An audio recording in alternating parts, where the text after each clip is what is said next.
ఏమి అబద్ధాల సత్యవతి కుదురుగా కొంపలో పడుండక లక్ష్మి దగ్గరకొచ్చి పెళ్లి నా చేతులతో చేస్తాను అనే కూతలు కూస్తూ ఛాలెంజ్లు చేస్తున్నావేమిటి? నేనన్నవి ఖచ్చితంగా జరగబోయే నిజాలు. నా చేతులతో రంగడు లక్ష్మిని వధూవరులు చేస్తాను, పెళ్లి చేసి తీరుతాను. తొందరపడి ఆ పని మాత్రం చెయ్యకు. ఎందుకో తెలుసా? ముండమోపివి. శుభకార్యాల దరిదాపులకి నువ్వు రాకూడదు. నేలాంటి విధవ పెళ్లి చేయబోతే వాళ్ళు పెళ్లి పీటల మీదే పుట్టుక్కుమని పోతారు. చేసి చూపిస్తాను, అప్పుడు నువ్వు వెధవవుతావు. అడిగి చెప్పుతో కొట్టించుకున్నట్టు అయింది బాబు. శాస్త్రి, నాకేదో భయంగా ఉంది. ఈ బలవంతరావు నీ పక్కనుండగా నీకు భయం ఎందుకే నా చెమ్మ చెక్క? అది కాదు బలవంతం, మొన్న నాకు వాంతులు కూడా అయ్యాయి. కొంపదీసి తల్లి అయిననుకో. వాంతులకు తల్లి ఇవ్వటానికి లింకు పెట్టుకోక నిన్న నాకు అయ్యాయి 4 వాంతులు. అంత మాత్రాన్ని తల్లి నవ్వుతానా? ఏదో ఆయిల్ ఎక్కువై 4 పెసరట్టు తిన్నాను అంతే, కడుపులో గులాం అయిపోయింది. అటువంటిది ఏమి మనసులో పెట్టుకోవద్దు. చూడు మంగళ, ఆ లక్ష్మి పీడ వదిలించుకున్నాక నీ మెళ్ళు 3 ముళ్ళు వేస్తాను. అంతవరకు దిగులు పడకు. అయ్యా, ఇక్కడ 3 ముళ్ళు అంటున్నారు, మరి అక్కడ ఆమెకు? శంకర శాస్త్రి, ఒక్కొక్క దానికి ఒక్కొక్క చోట ఒక్కొక్క రకంగా ఏర్పాటు ఉంటుందో. రంగా, ఎంతసేపు అయింది నువ్వు వచ్చి? ఒక్కొక్క చోట ఒక్కొక్క రకంగా ఒక్కొక్క ఆడదాని జీవితంతో నువ్వు ఏ రకంగా ఆడుకుంటున్నావో చెబుతున్నప్పుడు. రంగా నోర్మయ్, నీ పాపం పండే రోజు వచ్చిందిరా. ఆడవాళ్ల జీవితాలతో ఆడుకునే నీ బ్రతుకుని 10 మందిలోనూ పెడతాను. పవిత్రమైన తీర్పుని చెప్పిన ఆ పంచాయతీ పెద్దలు నీ పాపిష్టి పనులకు ఏం తీర్పు చెప్తారో, ఏ శిక్ష విధిస్తారో చూస్తాను. అయ్యా, పంచాయతీలో మీ విషయం, జమీందార్ గారు అమ్మాయి విషయం బయటపడితే? బయట పడదు. రేయ్, కంకిపాడు కాలంలో తేలాలి వాడి శవం.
అవును, ఆ రంగణ్ణి కొట్టించి ఏర్పాటు చేసేశాని. వాడు వాడి బోడి బండి నా లెక్క ప్రకారం ఈ పాటికి ముక్కలవ్వాలి. వాడు లేవలేని స్థితిలో మంచం పట్టుంటాడు.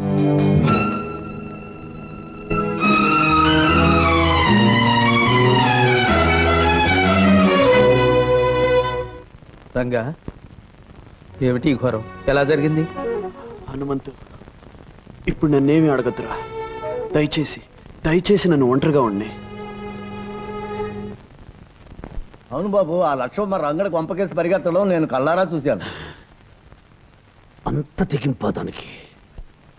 సరే, ఇది మన మంచికి. దానికి వాడికి మధ్యన కిక్కిరి బిక్కిరి సంబంధం ఉందని 10 మంది ముందు బట్టబయలు చేద్దాం. పద. నా వల్లే కదా నీకు కష్టాలు, కన్నీళ్లు. నష్టజాతకురాల్ని. నన్ను ప్రేమించి నువ్వు కూడా కష్టజాతకుడు అయ్యావు. నిండు మనసుతో ప్రేమించి నీకు నేనిచ్చిందేమిటి? ఆ శాంతిని, ఆ వేదనని తప్ప. రంగా, ప్రేమ శాపమైనప్పుడు, బ్రతుకు భారమైనప్పుడు, నా వల్ల నీకు విషాదం తప్పనిసరి అయినప్పుడు నేను బ్రతకడం అనవసరం. రంగా, నేను చావడమే మంచిది అనిపిస్తోంది. లక్ష్మి, ఈ నేల మీద నువ్వున్నావని, ఈ గాలినే నువ్వు పీలుస్తున్నావని, నాకు దూరంగానే నన్ను జీవిస్తున్నావన్న ఆలోచనే నన్ను ఇంతకాలం బ్రతికించి ఉంచుతోంది లక్ష్మి. అలాంటిది నువ్వు లేకపోతే నేను ప్రాణాలతో ఎలా ఉండగలను? నిజం, పచ్చి నిజం. రేపో మాపో నేను కట్టుకుని కాపురం చేయాలనుకున్న ఆ పిల్ల ఆ రంగడి కొంపకు పరిగెత్తింది. నాతో రండి, మీ కళ్ళారా మీరే చూసి న్యాయం చెప్పండి. వాడు చేసిన తప్పుకి ఆ రంగని ఊరి నుంచి వెలేయండి. పదండి, పదండి, మీ కళ్ళారా మీరే చూడండి.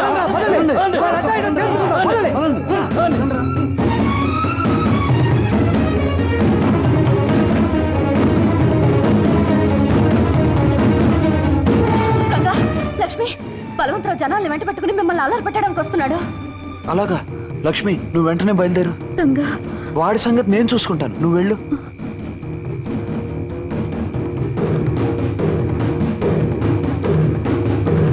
రే రంగా, లక్ష్మి, రండి బయటికి. ఏమిటి ఇలా వచ్చావు? నువ్వు ఇక్కడున్నావేమిటి? లక్ష్మి ఇక్కడ. ఎక్కడా అని ఇక్కడికి వచ్చి అడుగుతావేంటి? లక్ష్మి వాళ్ళ ఇంటి దగ్గరే ఉంటుంది. అబద్ధాల సత్యవతి, నువ్వు అబద్ధం చెప్పే లాభం లేదు. నాకు తెలుసు, లక్ష్మి రంగడి కోసం ఇక్కడ పరిగెత్తుకొచ్చింది. బలవంతరావు, నీవి తప్పుడు బుద్ధులు కనుక ప్రతి వాళ్ళ గురించి తప్పుగానే ఆలోచిస్తావు. ఏమయ్యా పెద్ద మనిషి, మమ్మల్ని అందరినీ అర్ధరాత్రి నిద్రలోకి తీసుకొచ్చావు.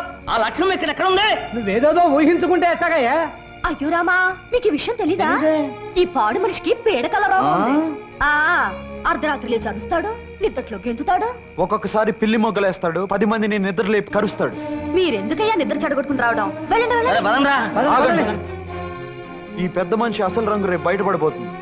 జమీందారు గారి ముందు పంచాయతీ ఉంది, మీరంతా తప్పకుండా రావాలి. అలాగే, పదండ్రా.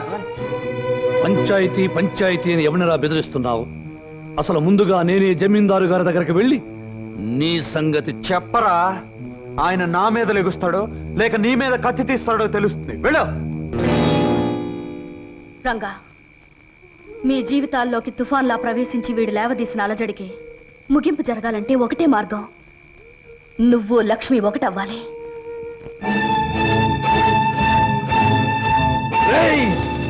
నిన్నేం చేసిన పాపం లేదురా.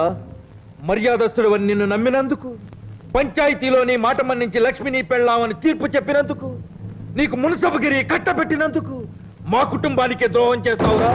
నా మాట నమ్మని జమీందారు గారు. నోర్మయ్యి, నా కూతురు నిలదప్పటానికి కారణం నువ్వు.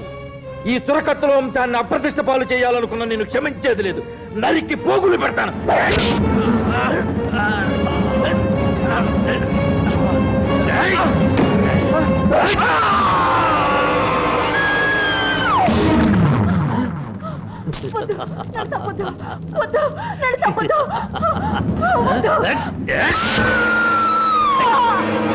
ఎవరు ఎవరక్కడ?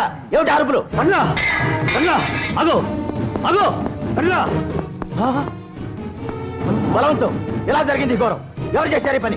నేను వచ్చేసరికి ఆ రంగుడు మీ నాన్నగారితో ఘర్షణ పడి వాళ్ళిద్దరిని చంపి పరిపోయాడు. ఇలాగే పరిపోయాడు. రంగండి తీసుకొచ్చి చికెట్ కొట్లో పడేయండి. తెల్లారే సరికలా పోలీసులు తీసుకొచ్చి వాళ్ళకి అప్పచెప్పండి. పోండి. రేయ్, తెల్లారే సరికల్లా ఇల్లు పెళ్లి ఇల్లుగా మారిపోవాలి. త్వరగా తోరణాలు కట్టించండి, చక్కగా పందిళ్ళు వేయించండి. కానివ్వండి. ఏమిట్రా, ఏం జరిగింది? ఏం జరిగింది కాదే తల్లి, తెల్లారే సరికల్లా లక్ష్మితో నాకు పెళ్లి జరిగి తీరాలి. అదేమిట్రా? అవునే తల్లి, నేను తారీఖుల కోసం వాగితే నాకు తలంబ్రాల యోగం ఉండదు, తద్దినాల యోగం ఉంటుంది. అందుకే లక్ష్మిని బలవంతంగా పెళ్లి కూతురిగా తయారు చేయి. ఈ తాళిబొట్టు దాని మెళ్ళో కట్టి నేను భారీగా చేసుకుంటాను. నా లెక్కలో 15వ తారీఖు వచ్చేసినట్టు లెక్క. అనుకున్న ముహూర్తానికి నాకు పెళ్ళైనట్టే లెక్క. హనుమంతు, సత్యవతిని కొండ మీదకు వెళ్ళి పెళ్లి ఏర్పాట్లు చూడమని. నువ్వు లక్ష్మి దగ్గరికి వెళ్ళి మనం అనుకున్న సమయానికి సిద్ధంగా ఉండమని చెప్పు. అలాగే రంగా. ఏ పని జరగదు. పైకి లేపగట్రా. రేయ్,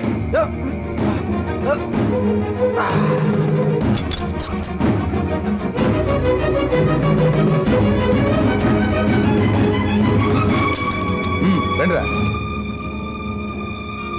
తొందరగా కానివ్వండి, కానివ్వండి. తొందరగా కానివ్వండి.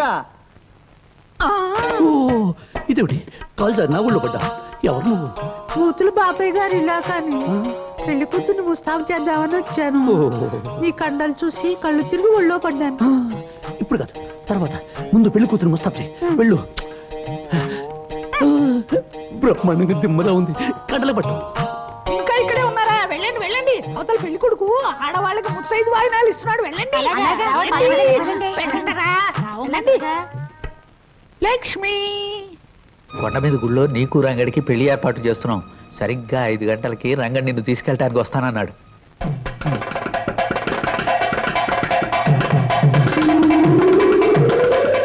కొండ మీద గుళ్ళో నీకు రంగడికి పెళ్లి ఏర్పాటు చేస్తున్నాం. సరిగ్గా 5 గంటలకి రంగడి నిన్ను తీసుకెళ్ళటానికి వస్తానన్నాడు.